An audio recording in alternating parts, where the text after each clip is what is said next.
qu'il a pu faire au travers de son Saint-Esprit dans nos différentes communautés. Et ce matin, nous revenons à l'école de Bethsalel.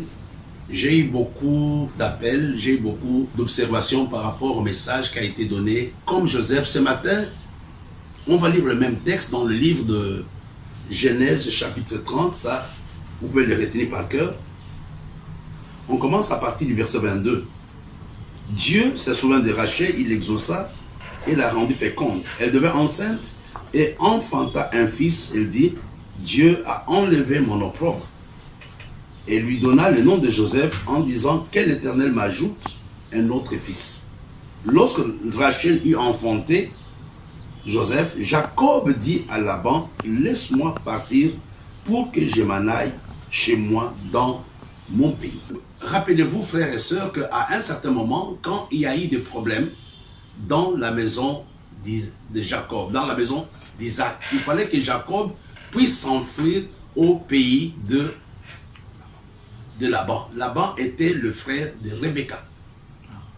C'était le frère de Rebecca. Donc c'était l'oncle de Jacob. Et à cause des problèmes que Jacob avait avec son frère Isaïe, qu'est-ce qui s'était passé? Il avait préféré partir dans le pays de son oncle. C'était sur la recommandation de sa maman. Laban était l'oncle de Jacob. Jacob avait trouvé refuge dans la maison de Laban à cause des problèmes qu'il avait avec son frère Isaïe. C'était sur la demande de Rebecca, c'est Rebecca qui l'avait recommandé. Alors, j'ai essayé d'expliquer un peu ce que moi j'entendais par la maison de Laban. La première chose que j'avais dit par rapport à la maison de Laban, c'est la maison dans laquelle nous sommes loin de notre destinée. Parce que Dieu n'avait pas pu bénir Jacob dans la maison de Laban. Dieu va demander à Jacob de rentrer dans le pays de son père. Et la deuxième chose que j'avais donnée, que la maison de Laban était une maison de bénédiction apparente. Souvenez-nous que le jour que Jacob avait pris la résolution de partir avec ses femmes, avec ses enfants, quand Laban le poursuivait, il va signifier à Jacob que tout ce qu'il avait n'était pas à lui, tout ce qu'il avait lui appartenait. Ça signifie que rien n'appartenait à Jacob. Et c'est souvent ça le cas, il y a des choses, nous pensons, nous avons l'impression que c'est une bénédiction. Or, c'est simplement, c'est une bénédiction apparente. Il y a plusieurs choses qui nous montrent, tu es peut-être en location, tu es très bien, mais c'est une maison de fonction. Et toi, tu n'as pas pensé à construire. Mais quand tu vas partir dans cette maison, c'est une bénédiction apparente, parce que la chose n'est pas à toi. Ma prière ce matin, que Dieu te donne à toi ta propre bénédiction, des choses qui sont réelles, les choses qui sont propres à toi. Et nous avons vu aussi que la maison de Laban était une maison, représentait un environnement négatif pour une personne. Dans la maison de Laban, nous connaissons comment on a changé les salaires de Jacob plus de 20 fois. Et nous voyons aussi que dans la maison de Laban, c'est la maison dans laquelle le frère ou les beaux-frères de Jacob ne l'aimaient pas. Le frère de Rachel, le frère de Léa n'aimait pas du tout Laban. Mais ajoutez 5 choses qui se trouvent dans la maison de Laban. La première chose, la maison de Laban, c'est la maison de servitude. Là, c'est une maison, Jacob, quand bien même il était pratiquement le patron de toutes les fermes de Laban, mais il n'était qu'un simple esclave. C'est Laban qui décidait ce qu'il voulait avec la vie de Jacob. Nous voyons que la maison de Laban est une maison de servitude. Et la deuxième chose, c'est un esprit de servitude. Ma prière que Dieu t'aide à quitter l'esprit de servitude. La deuxième chose, Laban avait un contrôle total sur la vie, sur la destinée, sur les enfants, sur les femmes de Jacob. La maison de Laban, c'est aussi un esprit de contrôle de nos activités, de nos ministères par le diable. Le diable n'a pas le droit de te contrôler. Il n'y a personne qui a le droit de te contrôler. Tu dois être soumis à l'action du Saint-Esprit. La troisième chose, la maison de Laban caractérise aussi, est un signe de l'esprit d'intimidation.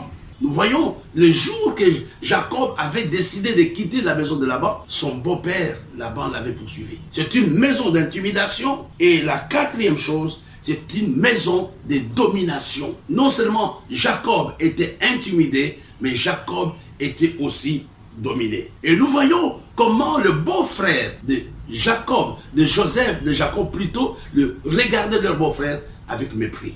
La maison de Laban, c'est aussi la maison de mépris. Là, je suis en train de répondre à la préoccupation de quelqu'un qui voulait savoir exactement c'était quoi la maison de Laban. Je vous dis que la maison de Laban était une maison de refuge. C'est au moment où Jacob avait des problèmes avec son frère Esaïe, que sur la demande de sa maman Rebecca, qu'il va partir. Mais c'était là, Jacob, entre guillemets, croyait être protégé, mais il s'était éloigné de son pays, il s'était éloigné de sa destinée. J'aimerais ce matin que tu ne t'éloignes pas de ta destinée.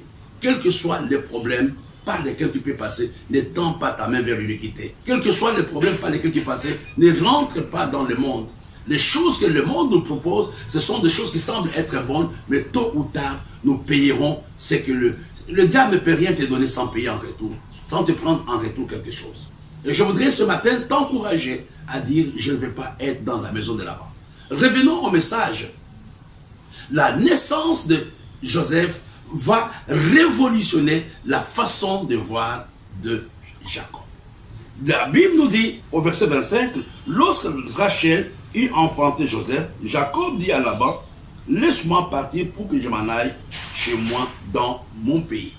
Nous voyons que l'arrivée de Jacob, plutôt l'arrivée de Joseph, avait été salutaire pour son père.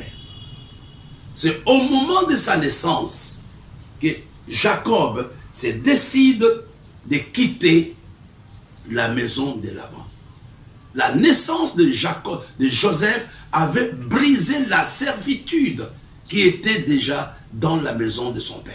Par, comme je l'ai dit il y a quelques jours, par ta présence, la servitude doit s'arrêter dans ta famille. Par ta prière, par ton ministère. Écoutez-moi très bien. Joseph était le tout dernier à naître dans la maison de Laban. Mais après Joseph, c'était la liberté. Après Joseph, nous voyons que son frère Jacob, plutôt son frère Benjamin, avait été né lorsqu'il rentrait dans le pays de la liberté. Je voudrais ce matin que par toi, que ta famille expérimente la délivrance. Que par toi, ta famille accède au salut. Par toi, que les gens qui ne connaissent pas Dieu connaissent Dieu. La première chose, la naissance de Joseph avait mis terme à la servitude dans la maison de son père. Ta présence doit changer quelque chose. J'aime bien le témoignage de Potiphar qui dit que depuis que Joseph était dans sa maison, tout prospérait. Je voudrais que quelqu'un témoigne comme ça pour toi. Qu'à cause de toi, ma vie a changé. À cause de cet homme, ma vie a changé. À cause de cette femme, ma vie a changé. La présence de Joseph va commencer à révolutionner la façon de voir de son père. La deuxième chose que nous avons vue, c'est dans le livre de Genèse au chapitre 30, verset 27. « Puis-je trouver grâce à tes yeux? Je vois bien que l'Éternel m'a béni à cause de toi. » Là, c'était le témoignage de Jacob. Mais à quel moment Laban commence à avoir peur de Jacob? C'est quand Joseph était né. Et tu comprends que la présence de Joseph, non seulement la présence de Joseph avait amené la fin de la servitude dans la maison de son père, mais la présence de Joseph avait aussi amené la fin de la manipulation, de l'intimidation, de la sorcellerie de Laban. Par toi, mon frère, les esprits mauvais qui agitent ta famille doivent s'arrêter. Par toi, la sorcellerie générationnelle doit s'arrêter. Je voudrais que toi, tu sois le premier à commencer, comme je l'ai dit il y a quelques temps, une nouvelle histoire avec ta famille. Tu dois être le premier à te marier. Tu dois être le premier à avoir un diplôme. Tu dois être le premier à avoir des enfants bien éduqués. Tu dois être le premier à aller à l'université. Par toi, la manipulation et la sorcellerie de Laban doivent s'arrêter. Mais la troisième chose qui est capitale, j'aimerais attirer notre attention là-dessus. Mais il y a la troisième chose que je voudrais que tu retiennes. Souvent, cette chose, nous l'oublions. Je l'ai prêché il y a quelques temps dans une église à Lubumbashi. J'aimerais revenir là-dessus. C'est quand Joseph était né que Jacob prend conscience que le pays où il était n'était pas son pays. C'est là il dit, je vais m'en aller dans mon pays. C'est au verset 25. Lorsque Rachel eut enfanté Joseph, Jacob dit à Laban, laisse-moi partir pour que je m'en aille chez moi dans mon pays. Et si nous voyons Jacob qui prend conscience de son identité après la naissance de Joseph, il sait que là, il n'est qu'un simple étranger. Qu'est-ce que je veux dire par là? Frères et sœurs, nous devons savoir que nous sommes des pèlerins sur cette terre. Nous sommes des passagers sur cette terre.